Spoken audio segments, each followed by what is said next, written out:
نماز حاجت اور نماز توبہ پڑھنے کا طریقہ۔ مسز عظیم سعودی عرب سے صلاۃ الحاجت اور صلاۃ التوبہ پڑھنے کا طریقہ بتا دیں۔ یاد رکھیں صلاۃ الحاجہ یا صلاۃ التوبہ کے نام سے الگ سے کوئی شریعت میں نماز نہیں ہے، کوئی کہ بھئی نبی نے فرمایا ہو کہ یہ صلاۃ الحاجت ہے، وہی صلاۃ ہے، وہ آپ اس میں یہ نیت کر لیتے ہیں میں دعا مانگوں گا تاکہ میری حاجت پوری ہو، تو اس سے پہلے میں نماز پڑھ رہا ہوں، تو وہ صلاۃ الحاجت، لوگ اس کو صلاۃ الحاجت کہہ دیتے ہیں۔ اور توبہ میں بھی یہی ہے کہ 2 رکعت پڑھ کے اللہ سے گناہوں کی معافی مانگی جائے، تو یہی نماز ہے جو 2 رکعتیں ہم عام طریقے سے پڑھتے ہیں، یہ کوئی الگ سے نمازیں نہیں ہیں۔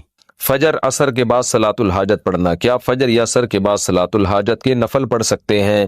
فجر اور عصر کے بعد کسی قسم کی نفل نماز جائز نہیں ہے، اور یہ بھی سمجھ لیں صلاۃ الحاجت کے نام سے کوئی شریعت میں الگ سے نماز نہیں ہے، بس 2 رکعت آپ دعا مانگنے کے لیے پڑھیں کہ اللہ سے میں اپنی حاجت مانگوں گا، تو اس کو آج کل صلاۃ الحاجت کہہ دیا جاتا ہے، لیکن یہ کوئی الگ سے اسلام کی کوئی نماز نہیں ہے۔ تو باقی کوئی بھی نماز ہو، فجر اور عصر کے بعد نفل نماز اگر ہے تو وہ پڑھنا جائز نہیں ہے۔ صلاۃ التسبیح کی شرعی حیثیت۔ بہت سے لوگ کہتے ہیں کہ اسلام میں صلاۃ التسبیح کی کوئی حیثیت نہیں ہے، کیا یہ درست ہے؟ نمرہ بلال صاحبہ نے سوال پوچھا ہے۔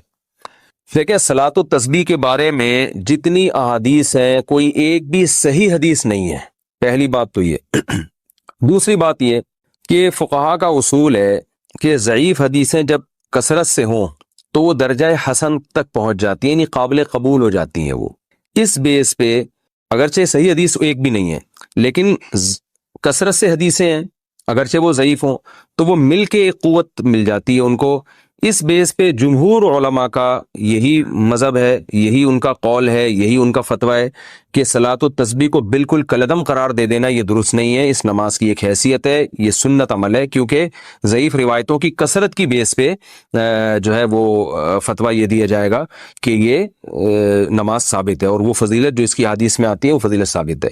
لیکن بعض علماء کا موقف یہ ہے کہ، اور میرا بھی رجحان انہی بعض علماء ہی کی طرف ہے، میں کوئی بہت بڑا عالم مفتی نہیں ہوں، لیکن ایک ٹوٹا پھوٹا سا رجحان اس طرف ہے میرا۔ وہ ابن تیمیہ رحمہ اللہ تعالیٰ نے جو بات کی ہے بڑی زبردست کی ہے، اور یہی بات ہمارے شیخ حضرت مفتی رشید احمد صاحب رحمہ اللہ بھی فرمایا کرتے تھے۔ حضرت نے تو ابن تیمیہ کی بات نقل نہیں کی، حضرت کی اپنی ذاتی رائے تھی مفتی رشید احمد صاحب کی، جو مفتی اعظم تھے، اور حضرت مفتی تقی عثمانی صاحب، حضرت مفتی رفیع عثمانی صاحب دامت برکاتہم العالیہ کے استاذ رہے ہیں 8 سال، بڑے علم میں مشہور تھے۔ ان کا بھی رجحان اس طرف تھا کہ وہ بھی صلاۃ التسبیح کو نہیں مانتے تھے۔ اس کی وجہ یہ تھی کہ وہ یہ کہتے تھے کہ ٹھیک ہے درجہ حسن تک روایتیں پہنچ رہی ہیں، مگر ان روایتوں سے جو نماز ثابت ہو رہی ہے نا، وہ ان مشہور متواتر روایتوں کے بالکل اپوزٹ ہے، یعنی ان کے خلاف ہے۔ امام ابو حنیفہ رحمہ اللہ تعالیٰ کا اور فقہ حنفی کا جو اصول ہے خاص طور پر مسائل کے استنباط کا، وہ یہ ہے کہ جو اگر کوئی متواتر یا قطعی چیز ہمارے سامنے آ جائے احادیث سے، اس کے مقابلے میں اگر صحیح حدیث بھی اس کے خلاف ہوگی تو اس قوی کو ترجیح دی جائے گی۔ جیسے قرآن ایک متواتر ہے، اب قرآن سے اگر کوئی حکم ثابت ہو رہا ہے تو اگر حدیث صحیح حدیث سے بھی یعنی حدیث اگر صحیح بھی ہو اور اس کے خلاف چلی جائے گی تو احناف پھر قرآن کو لیتے ہیں، حدیث کو اس میں تعویل کر لیتے ہیں، کیونکہ وہ قرآن قطعی ہے۔ تو اسی طرح بعض روایتیں کثرت سے ہوتی ہیں جن سے ایک حکم ثابت ہو رہا ہوتا ہے، ان کے اپوزٹ اگر ایک کوئی صحیح روایت بھی ہوتی ہے تو اس کو احناف اکثر رد کر دیتے ہیں یا اس میں تعویل کر لیتے ہیں کہ بھئی جو متواتر روایتوں سے جو چیز ثابت ہو رہی ہے وہ اس کے بالکل اگینسٹ ہے۔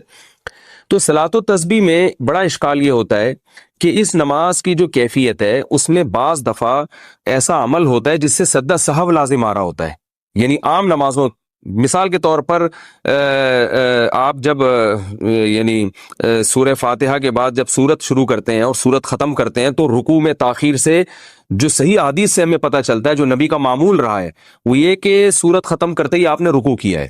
تو اسی وجہ سے فقہاء نے کہا ہے کہ اگر سورت ختم کرنے کے بعد آپ رکوع میں تاخیر کریں گے تو سجدہ سہو لازم ہو جائے گا۔ یہ کثیر صحیح حدیث سے یہ اصول نکالا ہے فقہاء نے، جبکہ صلاۃ التسبیح اس کے اپوزٹ ہے۔ اس میں کیا ہوتا ہے کہ آپ تلاوت ختم کرنے کے بعد تسبیحات پڑھنا شروع کر دیتے ہیں اور رکوع میں تاخیر لازم آ رہی ہوتی ہے۔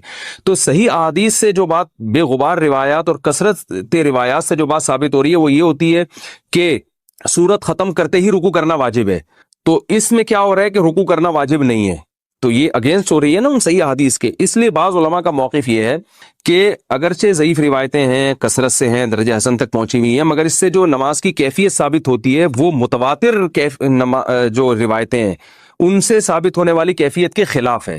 تو جو قوی ترین چیز ہے اس کو لیا جائے اور اس کے جو اپوزٹ اس کے جا رہی ہے اس کو ترک کر دیا جائے. اس بیس پر مفتی رشید احمد صاحب رحمہ اللہ تعالیٰ کی رائے تھی. حالانکہ انہوں نے کئی سال صلاۃ و تسبیح پابندی سے پڑھی ہے, مگر جب ان کا رجحان اس طرف ہوا, یہ تحقیق کی طرف ان کا دماغ گیا, تو انہوں نے صلاۃ و تسبیح چھوڑ دی.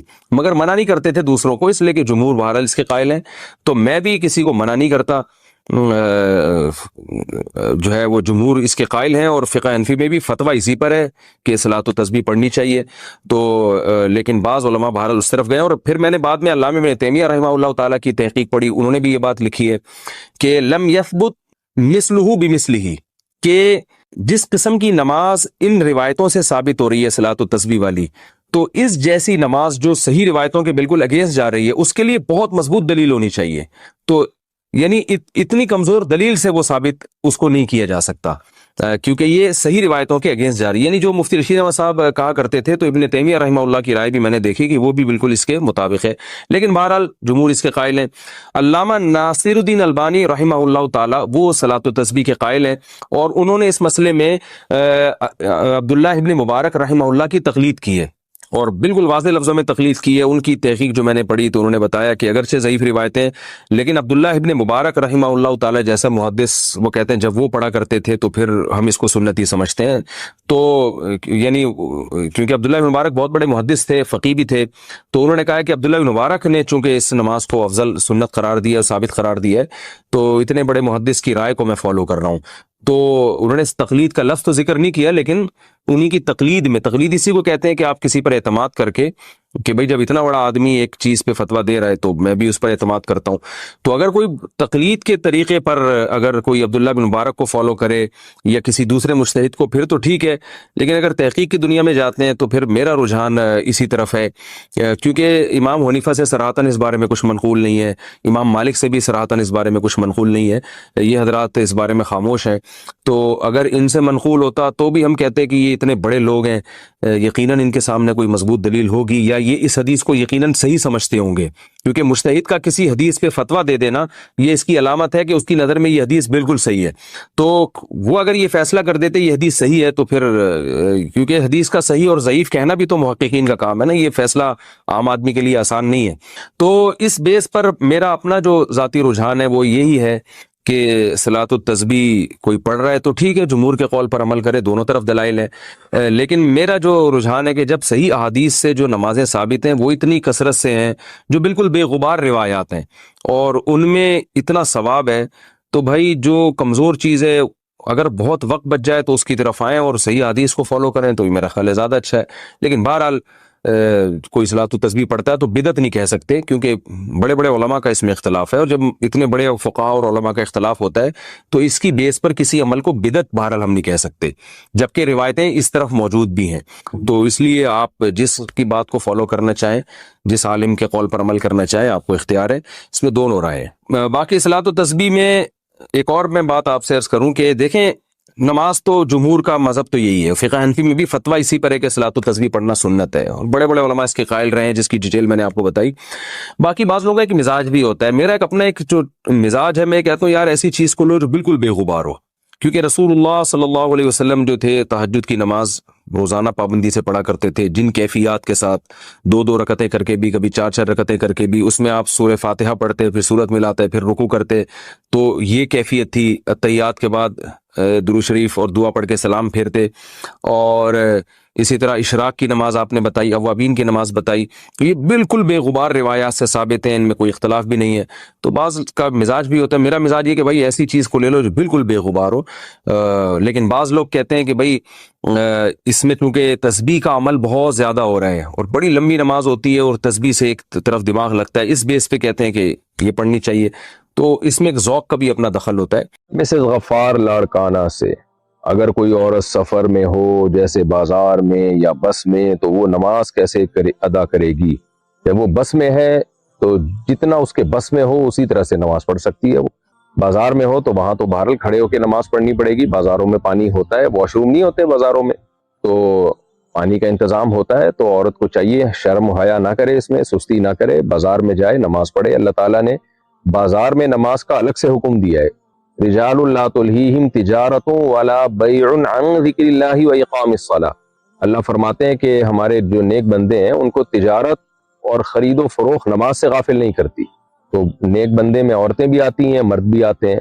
تو اللہ تعالیٰ نے اسپیشلی جو ہے تجارت کا تذکرہ کیا کیونکہ سب سے زیادہ انسان کو خرید و فروخت نماز سے غافل کرتی ہے. تو پوری دنیا میں جعلت لی الارض کلھا مسجدا، نبی صلی اللہ علیہ وسلم نے فرمایا اللہ نے پوری زمین میرے لیے مسجد بنا دی ہے، یعنی سجدہ گاہ بنا دی ہے، جہاں چاہیں ہم نماز پڑھ سکتے ہیں. مارکیٹ میں ہو کہیں بھی ہو آپ نماز پڑھیں، چہرہ چھپا کے. جوان عورت پہ چہرے کا پردہ بھی لازم ہے. تو باقی یہ کہ بس میں کیسے نماز پڑھیں، تو بس میں ایسے نماز پڑھیں کہ بس کا ٹکٹ کروانے سے پہلے تھوڑا احتیاط کر لیا کریں، بھئی نمازوں کے وقت تو نہیں ضائع ہو جائے گا بس کے اندر کہیں. اور اگر پھر بھی جلدی سفر ہے، کہیں جانا ہے، تو بس میں پھر آپ نے یہ کرنا ہے کہ بھئی نمازوں کی جو ٹائم ہے نا وہ پہلے سے نوٹ کر لینا ہے. تو بس والے کنٹینیو کبھی بھی نہیں چلاتے کہ قیامت تک چلاتے ہی رہیں، ہر 2-3 گھنٹے کے بعد وہ روکتے ہی ہیں. جیسے ہی روکیں دیکھیں نماز کا ٹائم ہے فوراً نماز پڑھ لیں. اور اگر کبھی ایسا ہو کہ بس میں نماز کا ٹائم نکلتا چلا جا رہا ہے اور ڈرائیور روک ہی نہیں رہا، تو پھر اس کنڈیشن میں آپ بس میں بیٹھے بیٹھے نماز پڑھ لیں، فرض نماز. لیکن اس فرض نماز کو آپ نے اترنے کے بعد دہرانا ہے کیونکہ فرض نماز کے لیے قیام ضروری ہے. اور یہ کوئی ایسی مجبوری نہیں ہے جس کی وجہ سے قیام ساقط ہو جائے، کیونکہ یہ مجبوری کوئی جنگ کی مجبوری نہیں ہے، ڈرائیور کی اپنی کاہلی اور سستی ہے، کم بخت روک نہیں رہا. اس لیے پھر ایسی صورت میں آپ اتر کے فرض نماز دوبارہ لوٹا لیں. اور سفر میں جو ہے 2 نمازیں اکٹھی بھی پڑھی جا سکتی ہیں، جیسے نبی صلی اللہ علیہ وسلم نے پڑھی ہیں، صحیح بخاری مسلم کی حدیث ہے. اکٹھی کیسے پڑھی ہیں کہ ظہر کو مؤخر کریں آپ، یعنی اپلیکیشن میں ٹائم دیکھ لیں کہ ظہر کا وقت کب ختم ہو رہا ہے، اور اس میں شافی وقت کو، یعنی جو اول وقت عصر ہے نا اس کو فالو کریں آپ. اس میں آسانی زیادہ ہے، خاص طور پہ سفر میں اس میں آسانی زیادہ ہے. نارملی تو عصر میں تاخیر افضل ہے، اس کے کیا دلائل ہیں یہ ایک الگ بحث ہے، لیکن اس وقت پہ بھی نماز ادا ہو جاتی ہے. خود احناف کا بھی یہی قول ہے کہ اول وقت میں بھی اگر کوئی عصر کی نماز پڑھتا ہے، جیسے ہم جب سعودی عرب جاتے ہیں تو اول وقت میں عصر کی نماز پڑھتے ہیں، تو سفر میں اس میں کوئی حرج نہیں ہے. حضر میں بھی جائز ہے لیکن سفر میں تو بلا کراہت، یعنی بالکل ہی جائز ہے. ویسے بھی جائز ہے. افضل یہ ہے کہ تاخیر پڑھی سے کی، جب ہر چیز کا سایہ 2 مثل ہو جائے تو ہمارے نزدیک افضل یہ ہے کہ اس وقت عصر کی نماز پڑھی جائے. لیکن سفر میں ظاہر ہے افضلیت کو دیکھیں گے یا اس کو دیکھیں گے کہ نماز قضا نہ ہو جائے. قضا ہونے سے بچانا زیادہ ضروری ہے. تو سفر میں آپ 2 نمازیں اکٹھی بھی پڑھ سکتی ہیں. آپ نے پہلے ٹائم دیکھ لیا کہ مثال کے طور پر 4:30 پہ عصر کا وقت ختم ہو رہا ہے، ظہر کا وقت ختم ہو رہا ہے، اور 4:30 پہ عصر کا وقت شروع ہو رہا ہے، جو اول وقت ہے اس کی بات کر رہا ہوں. تو آپ نے کیا کرنا ہے، وضو وغیرہ کر کے 4:25 پہ آپ نے نیت باندھی، یا 4:20 پہ آپ نے نیت باندھی عصر کی. عصر پڑھ لی، 2 رکعت عصر ہوتی ہے، وہ 4:25 پہ بھی 2 رکعت آسانی سے ادا ہو جاتی ہے. 4:25 پہ آپ نے نیت باندھی، 2 رکعت پڑھی عصر، اور تھوڑا سا 1-8 منٹ ٹھہری، اور جیسے ہی ظہر کا وقت داخل ہوا اسی وضو سے اسی وقت بیٹھے بیٹھے آپ نے 2 رکعت عصر کا وقت جیسے ہی داخل ہوا آپ نے عصر بھی پڑھ لی. دوبارہ ریپیٹ کر دیتا ہوں. فار ایگزامپل 4:30 پہ عصر کا وقت داخل ہو رہا ہے اور ظہر کا وقت ختم ہو رہا ہے، تو آپ نے 4:25 پہ ظہر کی نیت باندھی. پہلے شاید میں غلطی سے عصر کہہ گیا تھا. ظہر کی نیت باندھی آپ نے، 2 رکعت ظہر کی پڑھی اور سلام پھیرا، 2-3 منٹ اسٹے کیا، ٹھہر کے دیکھا کہ بھئی ابھی عصر کا وقت داخل ہو گیا، 1 منٹ احتیاطاً، یعنی 4:31 پہ آپ کیا کریں، عصر کی نیت باندھ لیں. تو اس طرح سے 2 نمازیں اکٹھی نبی صلی اللہ علیہ وسلم نے سفر میں پڑھی ہیں. اور مغرب میں بھی یہی کریں آپ کہ مغرب کو آپ ڈیلے کریں. جب مغرب کا وقت قضا ہونے کے قریب ہو اس وقت آپ نے 3 رکعت پڑھی، اور جیسے ہی مغرب کی قضا ہوئی اور عشاء داخل ہوئی تو اس وقت فوراً آپ نے عشاء بھی پڑھ لی، 2 رکعت عشاء کے، 3 وتر بھی ساتھ میں پڑھ لیں. تو یہ طریقہ ہے جس طرح سے نبی صلی اللہ علیہ وسلم جمع بین الصلاتین کیا کرتے تھے. اس پر میں انشاءاللہ بہت ڈیٹیل سے تفصیل میں کلپ ایک ریکارڈ کروانے والا ہوں پورے ریفرنسز کے ساتھ. بخاری مسلم کی حدیث ہے اس بارے میں. ثم تلبث یسیرا، آپ صلی اللہ علیہ وسلم نماز پڑھتے جمع بین الصلاتین میں، تھوڑا سا ٹھہرتے اور پھر اس کے بعد اگلی نماز پڑھتے جب اس کا یعنی اس کا وقت داخل ہو جاتا. تو ڈیٹیل میں انشاءاللہ میں تفصیل سے اس پہ کلپ ریکارڈ کرواؤں گا. باقی یہ جو اس طریقے سے 2 نمازیں اکٹھی پڑھی جاتی ہیں کہ ظہر کا وقت داخل ہوتے ہی عصر بھی ساتھ میں پڑھ لی اور مغرب کا وقت داخل ہوتے ہی عشاء بھی ساتھ میں پڑھ لی، اس پر کوئی صحیح روایت موجود نہیں ہے. جو روایتیں اس بارے میں صحیح ہیں وہ صریح نہیں ہے، جو صریح ہیں وہ صحیح نہیں ہے. صحیح اور صریح کا کیا مطلب ہے؟ جو صحیح حدیث ہیں ان میں یہ واضح نہیں ہے کہ ظہر کا وقت جیسے ہی داخل ہوا ساتھ میں فوراً عصر پڑھ لی، بلکہ نہیں، اس میں یہ روایتیں ہیں کہ سفر میں نبی صلی اللہ علیہ وسلم کو جب جلدی ہوتی تھی ظہر پڑھ کے ثم رکیب فوراً سوار ہو جایا کرتے تھے. تو بخاری کی حدیث ہے, اس میں یہ نہیں ہے کہ ظہر پڑھتے ہی عصر بھی ساتھ میں پڑھ لیا کرتے تھے اول وقت میں. ہاں ظہر پڑھ کے عصر ساتھ میں جب پڑھتے, جب ظہر کو تاخیر کرتے, ظہر کو مؤخر کرتے اور عصر کے قریب لے کے جاتے. تو عبداللہ بن مسعود رضی اللہ تعالیٰ عنہ کی صحیح بخاری کی حدیث ہے کہ نبی صلی اللہ علیہ وسلم نے حج کے موقع کے علاوہ کبھی بھی دو نمازیں اکٹھی نہیں پڑھی ہیں. اکٹھی کا مطلب یہی کہ نماز کو قضا کر کے دوسرے وقت میں داخل کر کے یا اس والی نماز کو پہلے وقت میں لا کے, ایسا کبھی بھی نہیں پڑھا. بعض لوگ کہتے ہیں عبداللہ بن مسعود کو نہیں پتا ہوگا دو نمازیں اکٹھی ہونے کا, ہر صحابی کو ایسے تو نہیں کہ عالم الغیب ہو, سب کچھ یہ علم ہو. تو پہلی بات تو یہ کہ یہ کیسے ممکن ہے, جو نبی صلی اللہ علیہ وسلم کے سفر حضر کے ساتھی تھے ان کو ہی نہیں پتا چلا, تو کیسے پاسبل ہے. دوسری بات یہ کہ یہ ہم جب کہہ سکتے تھے جب عبداللہ بن مسعود رضی اللہ تعالیٰ عنہ دو نمازیں اکٹھی ہونے کی حدیث بیان نہ کرتے. خود عبداللہ بن مسعود سے صحیح سند سے ثابت ہے کہ نبی نے سفر میں دو نمازیں اکٹھی پڑھی ہیں. اب آپ دیکھیں ایک دفعہ ایک جگہ عبداللہ بن مسعود کہہ رہے ہیں دو نمازیں اکٹھی پڑھی ہیں, ایک جگہ کہہ رہے ہیں نہیں پڑھی ہیں. تو اس کا مطلب اس طرح سے نہیں پڑھی ہیں جس طرح سے آپ پڑھ رہے ہو کہ ظہر کا وقت داخل ہوتے ہی ظہر بھی عصر بھی, اس طرح سے نہیں پڑھی ہیں, اور اس طرح سے پڑھی ہیں جس طرح عبداللہ بن مسعود بیان کر رہے ہیں اور جس طرح دیگر احادیث سے ہمیں پتہ چل رہا ہے. تو وہ یہی ہے کہ ظہر کو مؤخر کیا جائے گا, عصر کے قریب لے جا کے پڑھا جائے گا, اور عصر کو مقدم کر کے ظہر کے بعد, اور مغرب کو مقدم اور عشاء کو مؤخر, اس طرح سے. باقی حج کی ایک خاصیت ہے, حج میں تمام ارکان خلاف قیاسی ہوتے ہیں, بہت سارے کام ہم سے خلاف قیاس کروائے جاتے ہیں. تو اس کی خاصیت یہ ہے کہ اس میں آپ جو ہے ظہر کے ساتھ ہی عصر پڑھتے ہیں اور مغرب کو آپ ڈیلے کرتے ہیں مزدلفہ میں, عشاء کے ساتھ آپ جو ہے وہ مغرب پڑھتے ہیں. تو یہ میں نے ڈیٹیل میں کچھ مسئلہ بیان کر دیا, باقی تفصیل سے انشاءاللہ میں اس پہ ریفرنسز کے ساتھ مسئلہ ریکارڈ بھی کروا دوں گا. ہمارے والد صاحب سرکاری نوکری کرتے ہوئے شہید ہو گئے, تو ہمیں حکومت کی طرف سے کچھ رقم ملی جو ہم نے اسلامک بینک میں رکھوا دی اور اس کا منافع لیتے رہے, کیا یہ منافع لینا جائز ہے, کیا اس پر زکوٰۃ ہوگی؟ جی جائز ہے, اسلامک بینک میں رقم رکھ کے منافع لینا جائز ہے, اور اگر یہ زکوٰۃ کے نصاب کو پہنچتا ہے تو اس پہ زکوٰۃ بھی ہوگی, لیکن اس میں دیکھا جائے گا سب وارثوں پہ تقسیم کر کے ہر ایک کے حصے میں اتنی رقم اگر آ رہی ہے, یا والد صاحب حکومت نے کسی خاص بیوہ کو دی تھی تو پھر بیوہ اس رقم کی مالک ہے, نہیں آپ کی والدہ, تو زکوٰۃ کے نصاب کو اگر وہ پہنچ جائے تو زکوٰۃ لازم ہے, ادروائز لازم نہیں ہے. سیف اللہ صاحب سیف اللہ زرار قطر سے, ٹک ٹاک پر تلاوت اور بیانات شیئر کرنے سے جو ارننگ آئے گی وہ حلال ہوگی؟ ارننگ کا تعلق اس سے ہے, آپ کے ایڈ سے ہے. تو ایڈ میں اگر جائز چیز کو پروموٹ کیا جا رہا ہے ایڈورٹائزمنٹ میں, شراب کا ایڈ نہیں ہے, سودی بینک کا ایڈ نہیں ہے, تو جائز چیز کو پروموٹ کیا جا رہا ہے تو اس کی ارننگ حلال ہے. اور اگر شراب کا ایڈ چل رہا ہے, خنزیر کے گوشت کا ایڈ چل رہا ہے تو وہ ناجائز ہے. تو اب ٹک ٹاک میں مکس ایڈ آ رہے ہوتے ہیں, تو اس لیے آپ اس کی ارننگ لے کے چند فیصد, 2.5% یا 5% تک صدقہ کر دیں, تاکہ جو اس میں حرام شامل ہوا ہے آپ کا مال اس سے بچ جائے, تو پھر یہ جائز ہے. کھڑے ہو کر وضو کرنا جائز ہے یا نہیں؟ جائز ہے بھائی. کیا ریلز پر بغیر میوزک کے سانگز لگانا جائز ہے جبکہ اس کے الفاظ بھی بیہودہ نہ ہو بلکہ صرف پیار محبت کی شاعری ہو؟ یہ جو گانے بجانے ہیں ان سے ایوائڈ کرنا چاہیے, کیونکہ اس سے انسان بے حیائی کی طرف مائل ہوتا ہے, چاہے وہ بغیر میوزک کے ہی کیوں نہ ہو. لوگوں میں ایک شوق و رغبت پیدا ہوگا, جب وہ گانا سنیں گے تو وہ چاہیں گے سچی مچی والا گانا نکال کے دیکھیں کہاں سے ملے گا یہ ہمیں, اس لیے اس سے ایوائڈ کریں آپ. یہ چیز گناہ کا ذریعہ ہونے کی وجہ سے ٹھیک نہیں ہے, جائز نہیں ہے.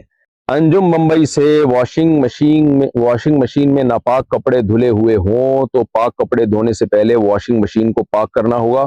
واشنگ مشین کو پاک کرنے کا کیا طریقہ ہوگا؟ بھائی جب کپڑے دھلتے ہیں اس میں, اور جب کپڑوں سے پانی 2-3 دفعہ نکالا جاتا ہے, 3 دفعہ پانی جو ہے نا مشین کو بھرا جاتا ہے, پھر پانی نکالا, پھر بھرا گیا, پھر پانی, تو اس سے کپڑے بھی پاک ہوتے ہیں, مشین بھی پاک ہو جاتی ہے. تو پھر بھی اگر ایک دفعہ پانی یوں کر کے ڈالیں اور نیچے سے نکال دیں اس کو, یعنی جاری کر دیں پانی, تو بالکل بے غبار طریقے سے پاک ہو جائے گی, شک وہم بھی دور ہو جائے گا. نیچے مشین کا پائپ کھول دیں آپ, اور ایسے اوپر سے پانی ڈالا اور نیچے سے نکل رہا ہے, تو جاری پانی پاک ہوتا ہے, اس سے کپڑے بالکل وہ مشین بالکل پاک ہو جائے گی. محمد نعمان انڈیا سے, اسپورٹس کھیلتے ہوئے شارٹس پہننا کیسا ہے؟ ایسے شارٹس کے گھٹنے بھی کھلے ہوئے ہوں مرد کے, یہ جائز نہیں ہے.